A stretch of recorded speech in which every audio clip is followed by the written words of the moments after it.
ഈ മനുഷ്യരെന്താ ഇങ്ങനെ? ഇത്ര അഹങ്കാരം പാടുണ്ടോ? മറ്റുള്ളവരുടെ അവസ്ഥ കൂടി ഒന്ന് മനസ്സിലാക്കണ്ടേ?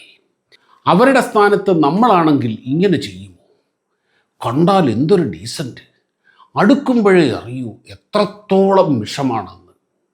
ഞാൻ ഇങ്ങേരെക്കുറിച്ച് ഇങ്ങനെയൊന്നുമല്ല കരുതിയിരുന്നത്. ചുറ്റുമുള്ള പരിചയത്തിലും ബന്ധത്തിലുമുള്ള എത്ര പേരെക്കുറിച്ച് നാം ഇങ്ങനെയൊക്കെ ചിന്തിക്കുകയും പറയുകയും ചെയ്തിട്ടുണ്ട്. അങ്ങനെയുള്ള ആൾക്കാരെ കൊണ്ട് നാം ഒക്കെ എത്ര ബുദ്ധിമുട്ടുന്നുണ്ട്. കൂട്ടുകാരെ, ഈ പറഞ്ഞത് അവർ അറിഞ്ഞുകൊണ്ട് ചെയ്യുന്നതല്ല. ഇതൊരു പ്രത്യേക വ്യക്തിത്വ വൈകല്യമാണ്. NPD അഥവാ നാർസിസിസ്റ്റിക് പേഴ്സണാലിറ്റി ഡിസോർഡർ എന്ന് മനഃശാസ്ത്രജ്ഞർ വിശേഷിപ്പിക്കുന്ന ഈ വ്യക്തിത്വ വൈകല്യം പല രൂപത്തിൽ നാം കാണാറുണ്ട്. ആത്മരതി, അഹങ്കാരം, സ്വാർത്ഥത എന്നതൊക്കെ ഈ വൈകല്യത്തിൻ്റെ ലക്ഷണങ്ങളാണ്. ഇതിന് പിന്നിൽ തലച്ചോറിൽ നടക്കുന്ന ചില പ്രവർത്തനങ്ങളുടെ കൃത്യമായ ഒരു സയൻസ് ഉണ്ട്. ഈ അവസ്ഥ ഒരിക്കലും മാറില്ല. അങ്ങനെയുള്ളവരെ മാറ്റാൻ കഴിയില്ല, മാനേജ് ചെയ്യാനേ കഴിയൂ. അതിനുവേണ്ടി ഈ സങ്കീർണമായ മാനസിക വൈകല്യത്തെക്കുറിച്ച് നാം അറിഞ്ഞിരിക്കണം. എന്നാൽ നമുക്കിന്ന് ഈ വിഷയം തന്നെ സംസാരിച്ചാലോ? റെഡിയല്ലേ? പ്രിയപ്പെട്ട കൂട്ടുകാർക്ക് നമസ്കാരം. സയൻസ് കോർണറിൻ്റെ പുതിയ വീഡിയോയിലേക്ക് എല്ലാവർക്കും സ്വാഗതം. വീഡിയോ ഇഷ്ടപ്പെട്ടാൽ ലൈക്ക് ചെയ്യുകയും കമൻറ്റ് ചെയ്യുകയും ഷെയർ ചെയ്യുകയും ഒക്കെ ചെയ്യണം. പിന്തുണയ്ക്കണം, പ്രാർത്ഥിക്കണം. സാധാരണ ഞാൻ ചെയ്യാറുള്ളത് ഫിസിക്സ്, സ്പേസ്, ക്വാണ്ടം മെക്കാനിക്സ് അങ്ങനെയുള്ള ആ വിഷയങ്ങളിലുള്ള വീഡിയോയാണ്. എന്നാൽ പതിവിന് വിപരീതമായി ഇന്ന് ചെയ്യുന്നത് മനഃശാസ്ത്രമാണ്. കാരണം ഇത് നമ്മുടെയൊക്കെ ജീവിതങ്ങളെ ഒരുപാട് ബാധിക്കുന്ന വിഷയമാണ്. അതുകൊണ്ട് അതിനെ സയൻറ്റിഫിക്കായിട്ട് തന്നെ നാം അപ്രോച്ച് ചെയ്തേ മതിയാകൂ. ഒരു ജീവിതമല്ലേ നമുക്കുള്ളൂ, അത് പരമാവധി മനോഹരമാക്കാനല്ലേ നാം ഒക്കെ ആഗ്രഹിക്കുന്നത്. ശരി, നമുക്ക് വിഷയത്തിലേക്ക് വരാം. ഭാര്യയും ഭർത്താവും തമ്മിലുള്ള കലഹത്തിനൊടുവിൽ ഒരു ചെറുപ്പക്കാരൻ തൻ്റെ കുഞ്ഞു മക്കളെയും കൊണ്ട് ആത്മഹത്യ ചെയ്ത വാർത്തയാണ് മാധ്യമങ്ങളിൽ നിറഞ്ഞു നിൽക്കുന്നത്.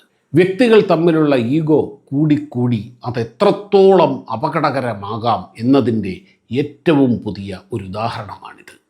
ഇതെങ്ങനെ സംഭവിക്കുന്നു, ഈ അവസ്ഥയിലേക്ക് മനുഷ്യരെങ്ങനെ എത്തുന്നു എന്നതെല്ലാം ശാസ്ത്രീയമായി തന്നെ വിലയിരുത്തേണ്ട കാര്യങ്ങളാണ്. ഗ്രീക്ക് ഇതിഹാസങ്ങളിലെ അതിസുന്ദരനായ നാർസിയസ് എന്നൊരു യുവാവിൻ്റെ കഥയുണ്ട്. എപ്പോഴും വെള്ളത്തിൽ തൻ്റെ സുന്ദരമുഖം കണ്ട് ആസ്വദിച്ച് മറ്റൊന്നും ചെയ്യാനാകാതെ മരിച്ചുപോയ നാർസിയസിൻ്റെ പേരിൽ നിന്നാണ് അങ്ങനെയുള്ള വ്യക്തിത്വ വൈകല്യങ്ങൾക്ക് നാർസിസിസ്റ്റ്, നാർസിസിസം എന്നൊക്കെ പേര് വീണത്. ഇത്തരക്കാർ നമ്മുടെ ചുറ്റും ധാരാളമുണ്ട്. പ്രത്യേകിച്ച് സോഷ്യൽ മീഡിയ യുഗത്തിൽ അങ്ങനെയുള്ളവരെ ധാരാളം കാണാൻ കഴിയും. ഫേസ്ബുക്കിലോ ഇൻസ്റ്റയിലോ ഒരു പോസ്റ്റോ ഫോട്ടോയോ ഒക്കെ ഇട്ട് അതെത്ര ലൈക്കായി, കമൻറ്റ് വന്നു എന്നൊക്കെ ആശങ്കപ്പെട്ടിരിക്കുന്നവരെയും എപ്പോഴും അതിൽ തന്നെ നോക്കിക്കൊണ്ടിരിക്കുന്നവരെയും ഒക്കെ നമ്മൾ കണ്ടിട്ടില്ലേ? ഇങ്ങനെ എപ്പോഴും തന്നെക്കുറിച്ച് മാത്രം ചിന്തിച്ച് തൻ്റേതായൊരു ലോകമുണ്ടാക്കി അതിൽ തന്നെ അഭിരമിച്ച് ജീവിക്കുന്നവരാണിവർ. ഇവരെ സംബന്ധിച്ചിടത്തോളം മറ്റുള്ളവർ, അതിനി അച്ഛനോ അമ്മയോ സഹോദരങ്ങളോ ജീവിത പങ്കാളിയോ മക്കളോ സഹപ്രവർത്തകരോ സുഹൃത്തുക്കളോ ആരുമായിക്കൊള്ളട്ടെ, അവരെല്ലാം തനിക്ക് വേണ്ടി ജീവിക്കേണ്ടവരും തനിക്ക് വേണ്ടി ത്യജിക്കേണ്ടവരും മാത്രമാണ്. മറ്റുള്ളവരും തന്നെപ്പോലെയുള്ള ഒരു ഇൻഡിവിജ്വൽ ആണ്. അവർക്കും ഒരു മനസ്സുണ്ട്, വികാരങ്ങളുണ്ട്, ജീവിതമുണ്ട് എന്നതൊന്നും അവർ കണക്കാക്കുക പോലുമില്ല. ഇങ്ങനെയുള്ളവർക്ക് ആത്മാർത്ഥമായ ബന്ധങ്ങൾ വളരെ കുറവായിരിക്കും, ഉണ്ടാവില്ല എന്ന് തന്നെ പറയാം. ഇങ്ങനെയുള്ളവർക്ക് മറ്റൊരു പ്രത്യേകതയുണ്ട്. അവർ പൊതുവെ ആദ്യം ഇംപ്രഷൻ ഉണ്ടാക്കാൻ വിദഗ്ധരാണ്. ആകർഷകമായ പെരുമാറ്റം, സൗമ്യത, കമ്മ്യൂണിക്കേഷൻ സ്കിൽ എന്നിവയിലൂടെ ഇവർക്ക് ആരെയും കയ്യിലെടുക്കാൻ സാധിക്കും. അങ്ങനെ നന്നായി അടുത്ത് കഴിയുമ്പോഴായിരിക്കും ഇവരുടെ മറ്റൊരു മുഖം പുറത്തു വരിക. അവരുടെ കാര്യങ്ങൾ സാധിക്കാൻ വേണ്ടി നമ്മൾ പോലും അറിയാതെ അവർ നമ്മളെ ഉപയോഗിച്ചു കൊണ്ടേയിരിക്കും. പതിയെ നമുക്കിത് മനസ്സിലായി വരുമ്പോൾ പ്രതികരിക്കാൻ തുടങ്ങിയാൽ തെറ്റ് അയാളുടെ ഭാഗത്തല്ല നമ്മുടെ ഭാഗത്താണ് എന്ന് അയാൾ നമ്മെ കൺവിൻസ് ചെയ്യും. വീണ്ടും ഇതെല്ലാം ആവർത്തിക്കും. അങ്ങനെ ബന്ധം തുടർന്നു പോകുന്ന കാലത്തോളം ഇതെല്ലാം സംഭവിച്ചുകൊണ്ടേയിരിക്കും. ഒടുവിൽ മനസ്സുമടുത്ത് ഇങ്ങനെയുള്ളവരോട് പൂർണ്ണമായി ഉടക്കി മാറി നിൽക്കേണ്ട അവസ്ഥയിലെത്തും. നാർസിസിസത്തിൻ്റെ അടിസ്ഥാന ലക്ഷണങ്ങൾ ഇവയാണ്: ഗ്രാൻഡിയോസിറ്റി, താൻ വലിയ ആളാണെന്ന ഭാവം; ലാക്ക് ഓഫ് എമ്പതി, മറ്റുള്ളവരുടെ വേദന മനസ്സിലാക്കാനുള്ള കഴിവില്ലായ്മ; നീഡ് ഫോർ അഡ്മിറേഷൻ, എപ്പോഴും പ്രശംസിക്കപ്പെടണം എന്ന ആഗ്രഹം; ഫ്രാജൈൽ ഈഗോ, ചെറിയ വിമർശനം പോലും താങ്ങാൻ പറ്റാത്ത അവസ്ഥ. ഇങ്ങനെയുള്ള വ്യക്തികളുടെ തലച്ചോർ പഠനവിധേയമാക്കിയതിൻ്റെ അടിസ്ഥാനത്തിൽ എത്തിച്ചേർന്ന ചില ശാസ്ത്രീയ നിഗമനങ്ങളുണ്ട്. നമ്മുടെ തലച്ചോർ നിർമ്മിച്ചിരിക്കുന്നത് ഗ്രേ മാറ്റർ, വൈറ്റ് മാറ്റർ എന്നിങ്ങനെ രണ്ട് തരത്തിലുള്ള മാറ്ററുകൾ കൊണ്ടാണ്. ഇതിന് രണ്ടിനും കൃത്യമായ ഫങ്ഷൻസ് ഉണ്ട്. നമ്മുടെ ദൈനംദിന ജീവിതത്തിലെ മിക്കവാറും എല്ലാ പ്രധാന പ്രവർത്തനങ്ങളും നടക്കുന്നത് ഗ്രേ മാറ്ററിലൂടെയാണ്. വിവരശേഖരണം, വിശകലനം, കണ്ണ്, ചെവി, തൊലി തുടങ്ങിയ ഇന്ദ്രിയങ്ങളിൽ നിന്ന് ലഭിക്കുന്ന വിവരങ്ങൾ, അതായത് കാഴ്ച, ശബ്ദം, സ്പർശനം, ഇവയൊക്കെ തിരിച്ചറിയുന്നതും വിശകലനം ചെയ്യുന്നതും ഇവിടെയാണ്. അതുപോലെ പേശികളുടെ നിയന്ത്രണം, നമ്മൾ കൈകാലുകൾ ചലിപ്പിക്കുന്നതും നടക്കുമ്പോൾ ബാലൻസ് നിലനിർത്തുന്നതുമെല്ലാം ഗ്രേ മാറ്ററിലെ സന്ദേശങ്ങൾ വഴിയാണ്. ബുദ്ധിശക്തിയും ഓർമ്മശക്തിയും, അതുപോലെ ബുദ്ധിശക്തി, ഓർമ്മശക്തി, പുതിയ കാര്യങ്ങൾ പഠിക്കുക, തീരുമാനങ്ങൾ എടുക്കുക, പഴയ കാര്യങ്ങൾ ഓർത്തെടുക്കുക തുടങ്ങിയ ഹൈ ഫങ്ഷൻസ് നടക്കുന്നതും ഇവിടെയാണ്. അതുപോലെ വികാരങ്ങൾ, സന്തോഷം, സങ്കടം, പേടി, സ്നേഹം, സഹതാപം, എമ്പതി തുടങ്ങിയ വികാരങ്ങളെ നിയന്ത്രിക്കുന്നതും പ്രകടിപ്പിക്കുന്നതും ഗ്രേ മാറ്ററിലെ ഭാഗങ്ങളാണ്. മറ്റൊന്ന് ഭാഷാ നൈപുണ്യം, സംസാരിക്കാനും മറ്റുള്ളവർ പറയുന്നത് മനസ്സിലാക്കാനുമുള്ള കഴിവ് നൽകുന്നത് ഗ്രേ മാറ്ററാണ്. ഗ്രേ മാറ്ററിൽ പ്രധാനമായും നാഡീകോശങ്ങളുടെ പ്രധാനമായ കോശ ശരീരങ്ങൾ, സെൽ ബോഡീസ്, ഡെൻഡ്രൈറ്റുകൾ, രക്തക്കുഴലുകൾ എന്നിവയാണ് അടങ്ങിയിരിക്കുന്നത്. ഇതിൽ മെയ്ലിൻ എന്ന ഒരു വെളുത്ത കൊഴുപ്പിൻ്റെ ആവരണം ഇല്ലാത്തതിനാലാണ് ഇതിന് ചാരനിറം അനുഭവപ്പെടുന്നത്. അങ്ങനെയാണ് ഗ്രേ മാറ്റർ എന്ന പേര് വന്നത്.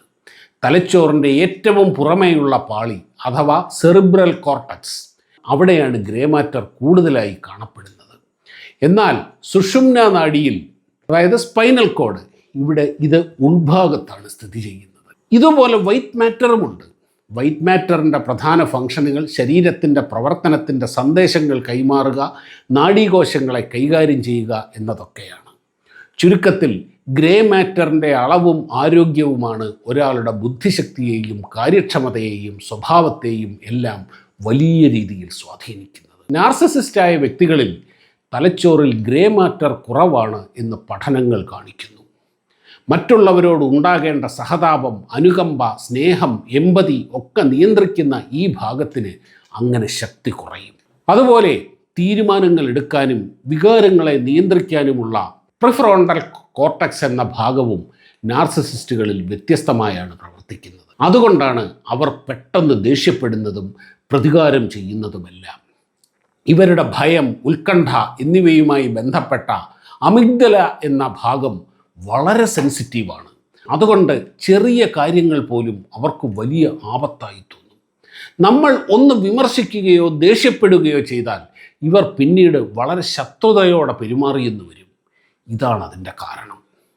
ഇവർ എത്രത്തോളം പ്രശ്നക്കാരാണ് എന്നുകൂടി നമ്മൾ മനസ്സിലാക്കണം. പലർക്കും അനുഭവങ്ങളും ഉണ്ടാകും. മറ്റൊരാളെ മാനസികമായി തളർത്താൻ നുണകൾ പറഞ്ഞ് അവരുടെ ആത്മവിശ്വാസം തകർക്കും. തുടക്കത്തിൽ അമിതമായ സ്നേഹം നൽകി വശത്താക്കും, പിന്നീട് ക്രൂരമായി പെരുമാറും. രണ്ടുപേർക്കിടയിൽ പ്രശ്നങ്ങൾ ഉണ്ടാക്കി അതിൽ നിന്ന് ലാഭം കൊയ്യും. നാർസിസിസ്റ്റുകൾ 3 തരത്തിലുണ്ട്. ഒന്ന് ഒവർട്ട് എന്ന വിഭാഗം. ഇങ്ങനെയുള്ളവരെയാണ് നാം പൊതുവെ അഹങ്കാരികൾ എന്ന് വിളിക്കുന്നത്. എവിടെയും തനിക്ക് പ്രാധാന്യം ലഭിക്കണമെന്നും എല്ലാവരും തങ്ങളെ ശ്രദ്ധിക്കണമെന്നും ആഗ്രഹിക്കുന്ന അറ്റൻഷൻ സീക്കിംഗ് ഇവരുടെ ഒരു പ്രശ്നമാണ്. ഇവർ വിമർശനങ്ങളെ താങ്ങില്ല. കൃത്യമായി കുഴപ്പങ്ങൾ ചൂണ്ടിക്കാട്ടിയാലും അവർ സമ്മതിക്കില്ല. ഇവർ സ്വാർത്ഥരാണ്, പക്ഷേ വലിയ അപകടകാരികളല്ല. അടുത്തത് കൊവർട്ട് എന്ന വിഭാഗമാണ്. ഇവർ ഇരവാദമുയർത്തി മറ്റുള്ളവരുടെ സഹതാപം പിടിച്ചുപറ്റി പിന്നീട് സാവധാനം അവരിൽ ആധിപത്യം സ്ഥാപിക്കും. ക്രമേണ അവരുടെ ആവശ്യങ്ങൾക്ക് വേണ്ടി നമ്മെ ഉപയോഗിക്കും. നമ്മളിൽ അവരോടുള്ള സഹതാപം വിദഗ്ധമായി നിലനിർത്തും. കടന്നു വന്ന ജീവിതം, മാതാപിതാക്കളിൽ നിന്നും ജീവിത പങ്കാളിയിൽ നിന്നുമുള്ള അവഗണന എന്നിവയൊക്കെ നമ്മെ വിശ്വസിപ്പിച്ച് നമ്മിലുള്ള എല്ലാം ഊറ്റിയെടുക്കും. ധാരാളം പ്രണയവിവാഹങ്ങൾ തകരുന്നത് ഇങ്ങനെയാണ്. പ്രേമിക്കുമ്പോൾ തങ്ങളുടെ യഥാർത്ഥ മുഖം മറച്ചുവെച്ച് പങ്കാളിയുടെ എല്ലാ സഹതാപവും സ്നേഹവും നേടി ജീവിതം ആരംഭിച്ച് കഴിയുമ്പോഴാവും കാര്യങ്ങൾ ഒന്നൊന്നായി തെളിയുക. അവിടെ ഒരാൾ എല്ലാം സഹിച്ച് അഡ്ജസ്റ്റ് ചെയ്യേണ്ടി വരും. വിമർശിച്ചാൽ, കുറ്റം ചൂണ്ടിക്കാട്ടിയാൽ ഇവർക്ക് സഹിക്കാൻ കഴിയില്ല. ചിലർ ഇതെല്ലാം തങ്ങളുടെ വിധിയാണ് എന്ന് കരുതി സമാധാനിച്ചും കുട്ടികളെ ഓർത്തും എങ്ങനെയൊക്കെയോ ജീവിതം തള്ളി നീക്കും. അതിന് സാധിക്കാത്തവർ പങ്കാളിയോട് എന്നേക്കുമായി വിട പറയും. രണ്ടിനും സാധിക്കാത്തവർ ഒരു മുഴം കയറിലോ ഒരു വിഷക്കുപ്പിയിലോ ഓടുന്ന ട്രെയിൻ ചക്രങ്ങളിലോ അഭയം പ്രാപിക്കും. അങ്ങനെയൊന്നാണ് ഈ കഴിഞ്ഞ ദിവസങ്ങളിൽ സംഭവിച്ചത്. മൂന്നാമത്തെ വിഭാഗം മാലിഗ്നൻ്റ് ആണ്, ഏറ്റവും അപകടകാരികൾ. ഇപ്പോൾ പറഞ്ഞ രണ്ടും കൂടിച്ചേർന്ന വ്യക്തികളാണിവർ. അവർ പലപ്പോഴും സൗമ്യരും മിതഭാഷികളും സാത്വികർ എന്ന് തോന്നിപ്പിക്കുന്നവരും ഒക്കെയാകും. വളരെ വേഗം നമ്മുടെ ആരാധനയും ബഹുമാനവും ഒക്കെ ഇവർ നേടും. നാം പോലും അറിയാതെ നമ്മൾ മാനസികമായി ഇവരുടെ അടിമകളായി മാറും. നമ്മെക്കൊണ്ട് എല്ലാ അടിമപ്പണിയും ഇവർ ചെയ്യിക്കും. അതൊക്കെ നമ്മുടെ കടമയാണെന്ന് അവർ നമ്മെ വിശ്വസിപ്പിക്കും. അവർ നമ്മിലേക്ക് ഒരു വിഷം പോലെ കയറുന്നത് നമ്മൾ അറിയുക പോലുമില്ല. നമുക്ക് ഭീകരമായി മുറിപ്പെടുന്ന രീതിയിൽ ഇവർ അപമാനിക്കും. അപ്പോഴും നാം കരുതുക, ഇതെൻ്റെ കുഴപ്പമാണ്, അദ്ദേഹം എന്നെ കറക്റ്റ് ചെയ്യാൻ ശ്രമിക്കുകയാണ്, അദ്ദേഹം എൻ്റെ ഗുരുവാണ്, അദ്ദേഹത്തിന് അതിനെല്ലാമുള്ള അവകാശമുണ്ട് എന്നൊക്കെയാവും. ഇവരെ വിമർശിക്കുകയോ മറ്റോ ചെയ്താൽ ഫലം കൊടും ശത്രുതയാണ്. ഇവർ ശത്രുവായി കണക്കാക്കിയാൽ പിന്നെ എങ്ങനെയും നശിപ്പിച്ചേ അടങ്ങൂ എന്ന വാശിയിലാകും. ഇവരുടെ ശത്രു എന്നാൽ സമൂഹത്തിൻ്റെ ശത്രുവാണെന്ന് മറ്റുള്ളവരെ ഇവർ വിശ്വസിപ്പിക്കുകയും അതിൻ്റെ ഫലം അനുഭവിക്കണം എന്ന് മറ്റുള്ളവരെ കൊണ്ട് പോലും പറയിക്കുകയും ചെയ്യും. ഇങ്ങനെയുള്ള വ്യക്തികളിൽ നിന്ന് എത്രയും വേഗം ജീവനും കൊണ്ട് ഓടിയില്ലെങ്കിൽ ജീവിതം കട്ടപ്പുകയാകും. ഇങ്ങനെയുള്ളവർ ജീവിത പങ്കാളിയോ സഹപ്രവർത്തകനോ ആയാൽ ജീവിതം ദുരിതമയമായിരിക്കും എന്ന് പറയേണ്ടതില്ലല്ലോ. അയാൾ മേലുദ്യോഗസ്ഥനോ നേതാവോ ആയാലോ. നിങ്ങൾ എന്ത് നല്ല കാര്യം ചെയ്താലും അവർ അംഗീകരിക്കില്ല. നിങ്ങളിൽ അപകർഷതാബോധം വളർത്തിക്കൊണ്ടിരുന്ന് നിങ്ങളുടെ ആത്മവിശ്വാസം മുഴുവൻ കെടുത്തിക്കളയും. അപ്പോഴും നിങ്ങൾക്ക് മനസ്സിലാകില്ല ഇയാൾ നിങ്ങളെ നശിപ്പിച്ചു കൊണ്ടിരിക്കുകയാണ് എന്ന്. എല്ലാം കൈവിട്ടുപോയി നിങ്ങൾ കാര്യങ്ങൾ മനസ്സിലാക്കി വരുമ്പോഴേക്ക് നിങ്ങളെ അയാൾ പഴന്തുടി പോലെ വലിച്ചെറിയും. ഇങ്ങനെയുള്ളവർ നേതൃസ്ഥാനത്ത് വന്നാൽ അയാൾ കുറച്ച് ആജ്ഞാനുവർത്തികളെ ചുറ്റുമുണ്ടാക്കും. അവരിലൂടെയായിരിക്കും അയാൾ കാര്യങ്ങൾ നടത്തുക. ആലോചിച്ചു നോക്കൂ, ഇങ്ങനെ എത്ര പേരെ നമുക്കറിയാം. എല്ലാ വ്യക്തികളിലും ഏറിയും കുറഞ്ഞും നാർസിസിസ്റ്റ് ഫാക്ടേഴ്സ് ഉണ്ട്. എല്ലാ സ്ത്രീകളിലും ഒരിത്തിരി ആണും എല്ലാ ആണുങ്ങളിലും ഒരിത്തിരി പെണ്ണും ഉള്ളതുപോലെ. പക്ഷേ സ്ത്രീകൾക്ക് മീശയും ആണുങ്ങൾക്ക് പെണ്ണുങ്ങളുടെ ശബ്ദവും വന്നാൽ അത് ഹോർമോൺ വൈകല്യമാണ്. അതുപോലെ ഒരു പരിധിക്കപ്പുറത്തേക്ക് കടക്കുമ്പോഴാണ് നാർസിസിസം മറ്റുള്ളവർക്ക് ഭീഷണിയാകുന്നത്. ആദ്യം മനസ്സിലാക്കുക, ഇതൊരു ചികിത്സയില്ലാത്ത വ്യക്തിത്വ വൈകല്യമാണ്. ഇങ്ങനെയുള്ളവരെ ഒരിക്കലും നന്നാക്കാനോ കൺവിൻസ് ചെയ്യാനോ കഴിയില്ല. അത് അവരുടെ കുറ്റമല്ല, അവരുടെ ബ്രെയിൻ അങ്ങനെയാണ്. അവരുടെ തലച്ചോറിൽ മാനുഷിക വികാരങ്ങളും അനുകമ്പയും സ്നേഹവും എല്ലാം ഉണ്ടാകേണ്ട ഗ്രേ മാറ്റർ കുറവാണ്. അങ്ങനെ ഇല്ലാത്ത ഗ്രേ മാറ്റർ ഉണ്ടാക്കാൻ കഴിയില്ല. അത് മനസ്സിലാക്കി അവരെ മാനേജ് ചെയ്യാൻ മാത്രമേ കഴിയൂ. നാർസിസിസ്റ്റുകളെ എങ്ങനെ തുടക്കത്തിൽ തിരിച്ചറിയാം? ആദ്യം നമുക്ക് ഈ വൈകല്യമുണ്ടോ എന്ന് നോക്കുക. ഒരു ബസ്സിൽ യാത്ര ചെയ്യുമ്പോൾ ഒരു ഗർഭിണിയോ വയസ്സായ ആളോ കയറി വരുമ്പോൾ അവരെ ശ്രദ്ധിക്കാതെ പുറത്തേക്ക് നോക്കിയിരിക്കുകയോ ഉറക്കം നടിക്കുകയോ ചെയ്യാറുണ്ടോ? മറ്റുള്ളവർക്ക് ശല്യമാകുന്നുണ്ടോ എന്ന് നോക്കാതെ പുകവലിച്ച് തള്ളാറുണ്ടോ? ജീവിത പങ്കാളിയുമായി വഴക്കുണ്ടാകുമ്പോൾ എല്ലാം കഴിഞ്ഞ് വേണ്ടായിരുന്നു എന്ന് തോന്നാതെ അവൾക്ക് അല്ലെങ്കിൽ അവന് കിട്ടിയത് പോരാ, കുറച്ചുകൂടി പറയണമായിരുന്നു എന്ന് തോന്നാറുണ്ടോ? സുഹൃത്തുക്കൾ അകന്നകന്ന് പോകുമ്പോൾ പോകുന്നവനൊക്കെ പോകട്ടെ എന്ന് ചിന്തിക്കാറുണ്ടോ? എങ്കിൽ ഇതെല്ലാം നാർസിസിസത്തിൻ്റെ ലക്ഷണങ്ങളാണ്.